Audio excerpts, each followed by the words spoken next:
and welcome to another 31 Days of Horror 2019 video. Leslie went out and rented something from the library. I guess that's what you call it. I don't know. Borrowed, yes. So we are going to check out The Prodigy. Spooky Kid.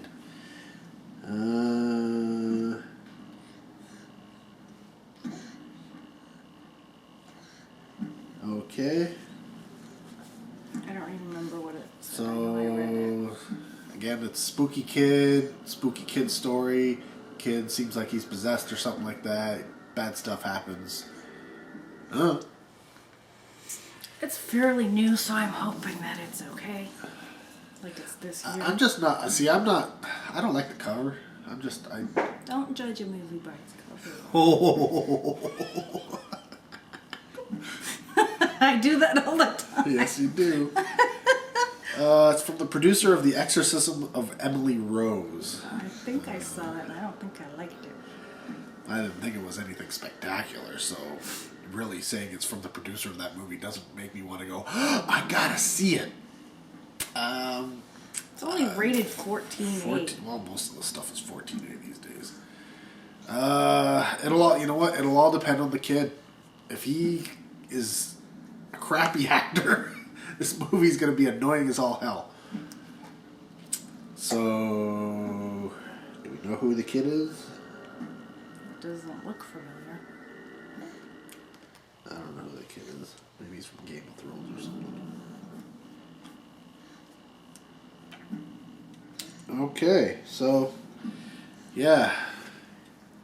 You're hoping? I'm not too hopeful. Okay, I'm not too hopeful either. Well, I am hopeful, but I'm predicting the worst. I have a feeling it's not going to be very good. But we'll tell you what we really think right after we watch it.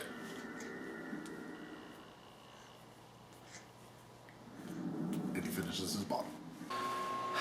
And we're back after watching the 2019 film The Prodigy. And yes, it's essentially what we said for the most part. It's about a kid and he's evil.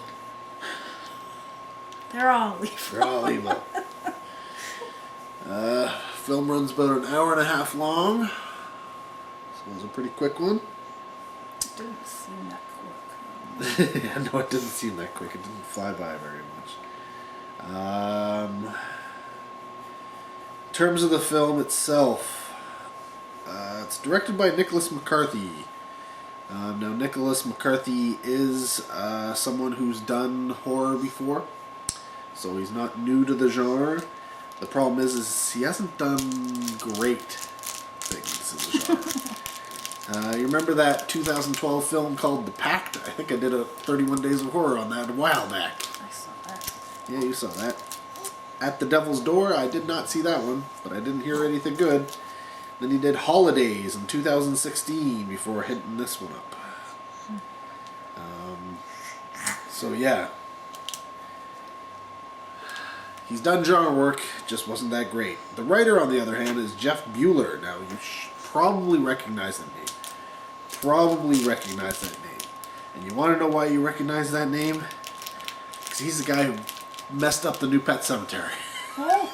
He's the writer behind the New Pet Cemetery. In fact, this guy has done a lot of genre writing. A lot of it. Some of it good, some of it not so good, and some of it we hope he doesn't ruin. Started off with the screenplay for Midnight Meat Train. Great little film. He did Insanitarium. He did a story for ABC's of Death 2.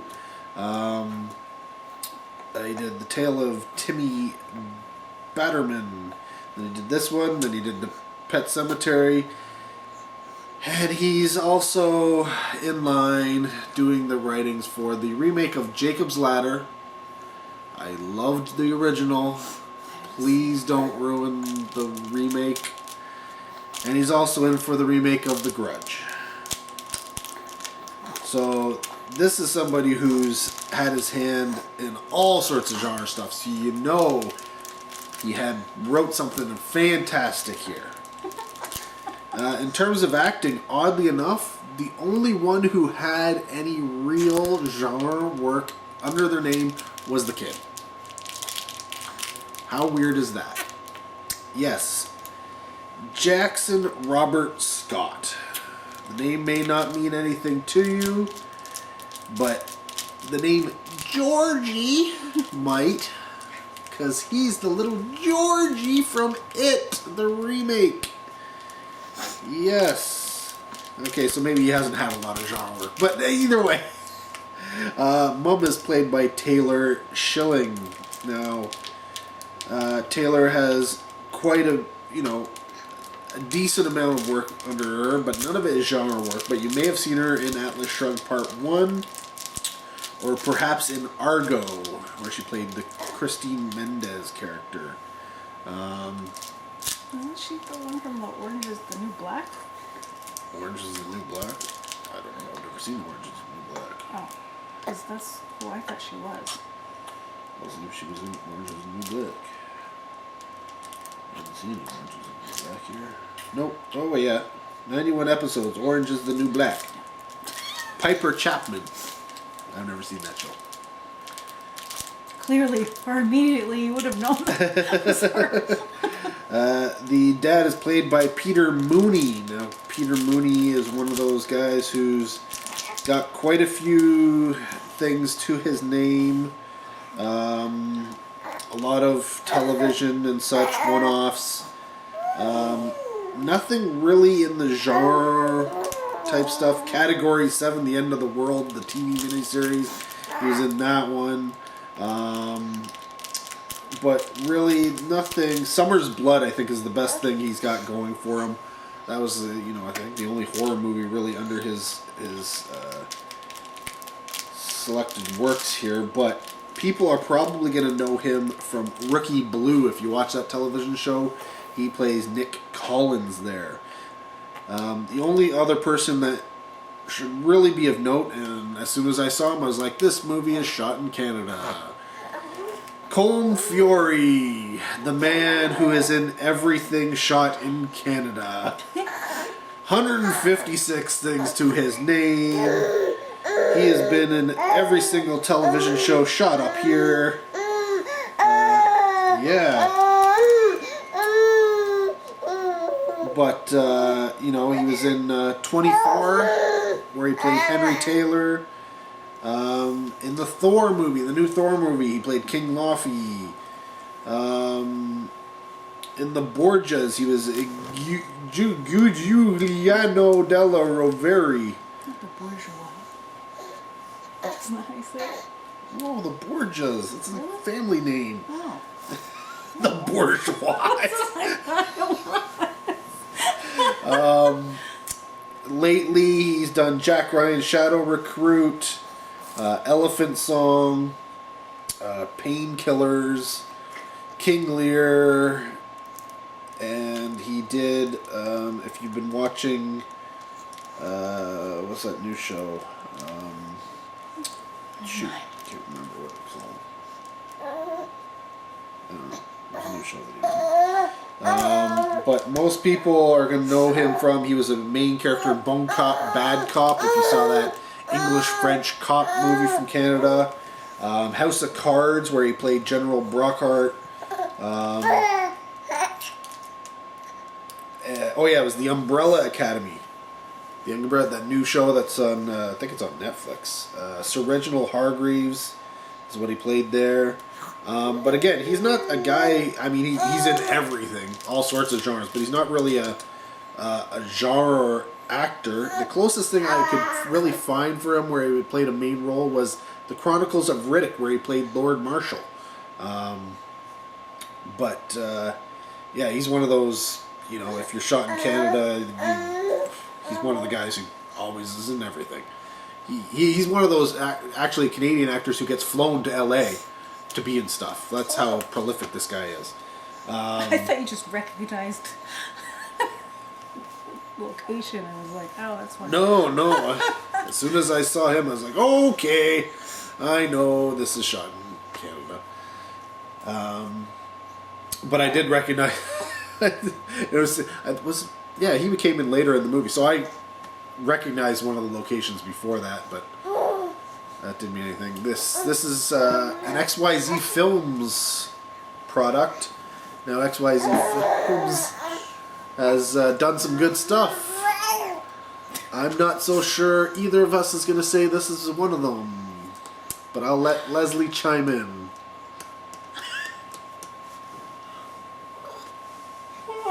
I'm tired. Well, when I recognized the mom right away, I was like, oh, all right. I know who you are. This could be okay, because it's not like it's all, sometimes we'll watch something and it's like, I've never seen I don't know who the heck you are, so it's probably going to be garbage because you haven't been in anything yet. That's what I usually think. See, I'm usually the opposite. I'm usually like, oh, good, I don't know any of you. Yeah, no, not me. But it doesn't matter that I knew who she was, because the main problem that I had throughout the whole thing was just like, I'm sorry, if that's my kid, this is not believable for me.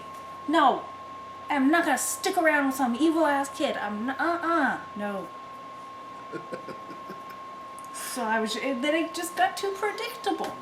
It's like, I know exactly what you're gonna do now. Yeah, this was, it treaded nothing new. There's nothing new about this film. It is by the book, by the letter. Anybody could have written this. Probably everybody has written this.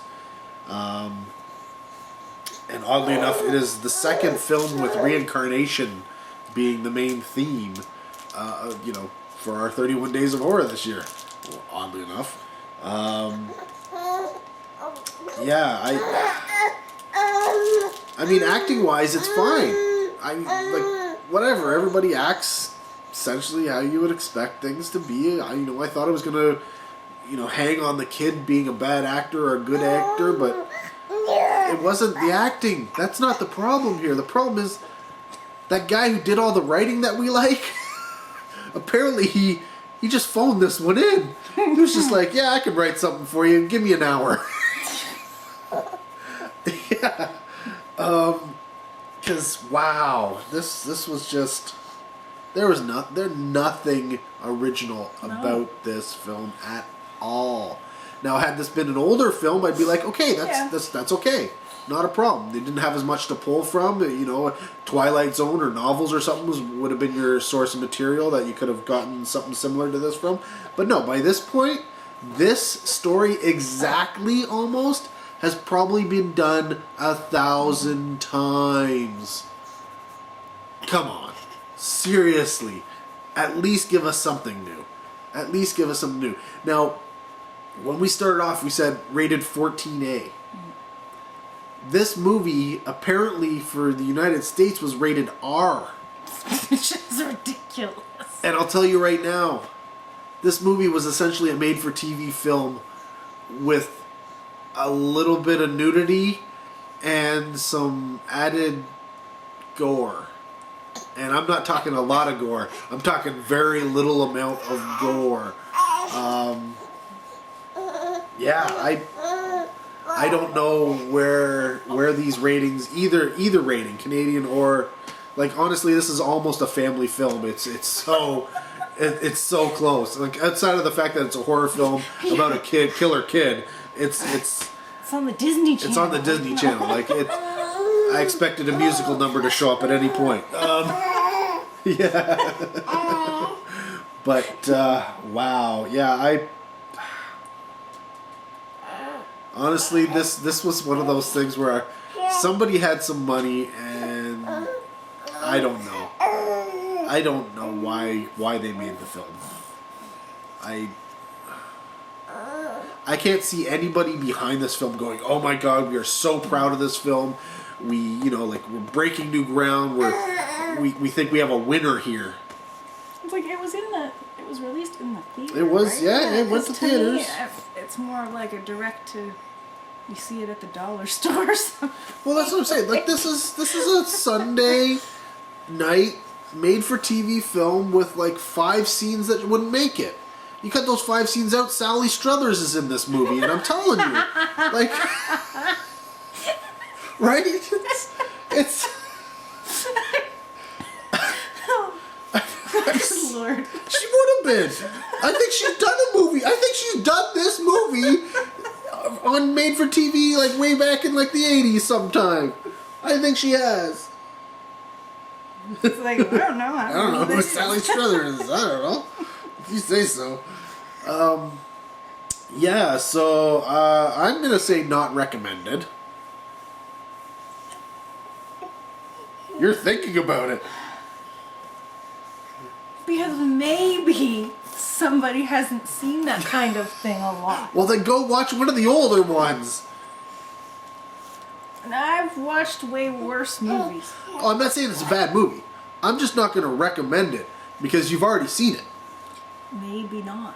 If you're watching my channel, you've already seen it. Because there's only 4 of you. And I'm pretty sure the 4 of you have already seen this movie. Hey, I watched I don't know. You don't know? You don't know whether to recommend it or not. What would you rate it then? 2. 2. See, this is the thing. In terms of quality and stuff, it's a 3. It's a solid 3. There's nothing wrong with this film in terms of production, acting, or anything like that. But the story kills it because we've already seen it. Yeah, and it's not even like they're basing it on that, but then they're doing something weird or out of the ordinary, because then, okay, maybe. But no. Had something to, no, this is straight up. You know from the opening scene. And looking at this, you know the rest of the movie. You know the rest of the movie. The entire time you're going, when is it going to be different? When are they going to do something interesting? When are they going to do something new? But no. Like, unnerving horror, Miss Courtney Howard from Variety. No, they must have paid her off or something. Unnerving for somebody who's never watched a horror film and maybe has kids.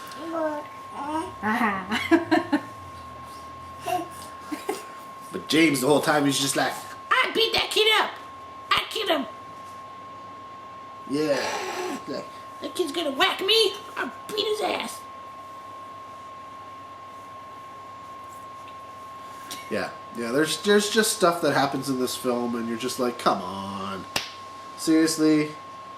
The Omen does Evil Kid better than this, and it was The old one or the new one? Omen. Any of the Omens, all the Omens. Could have named this kid Damien instead of Miles.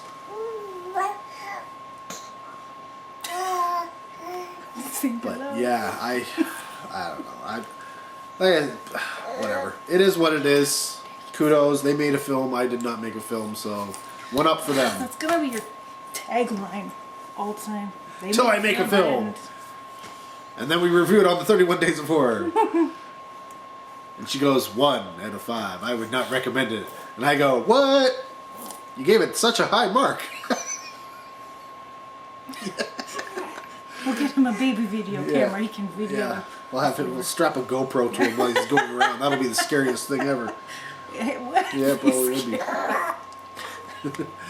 But yeah, that is before we go off on some crazy tangent which had nothing to do with this film. We haven't already. Yeah. Too late. The Prodigy 2019. Yeah. Oh, did you have something to say? You had something to add before we kill this? I was just gonna say we need to come up with something like a bucket or something. Like, it's in the trash. Oh, You know? yeah. We need This needs to go into the basement. Because that's where I keep my movies. No, that's where you say something good. Oh, that's where something. But I get all. Oh, I know. No, the good stuff should be like, oh, this is going on the shelf. Bad stuff, you keep that in the basement. Do something. Means nothing to you because You haven't seen the you basement. don't know. Yeah. But anyways, I think that's it for this one because we're just, yeah. He wants to jump. And he wants to jump, and I got work to do. So, thanks for watching this episode of the 31 Days of Horror 2019. More 31 Days of Horror to come. Plenty more. So, keep watching, and we'll keep making them. Thanks for watching. Till next video, take care. Have a good one.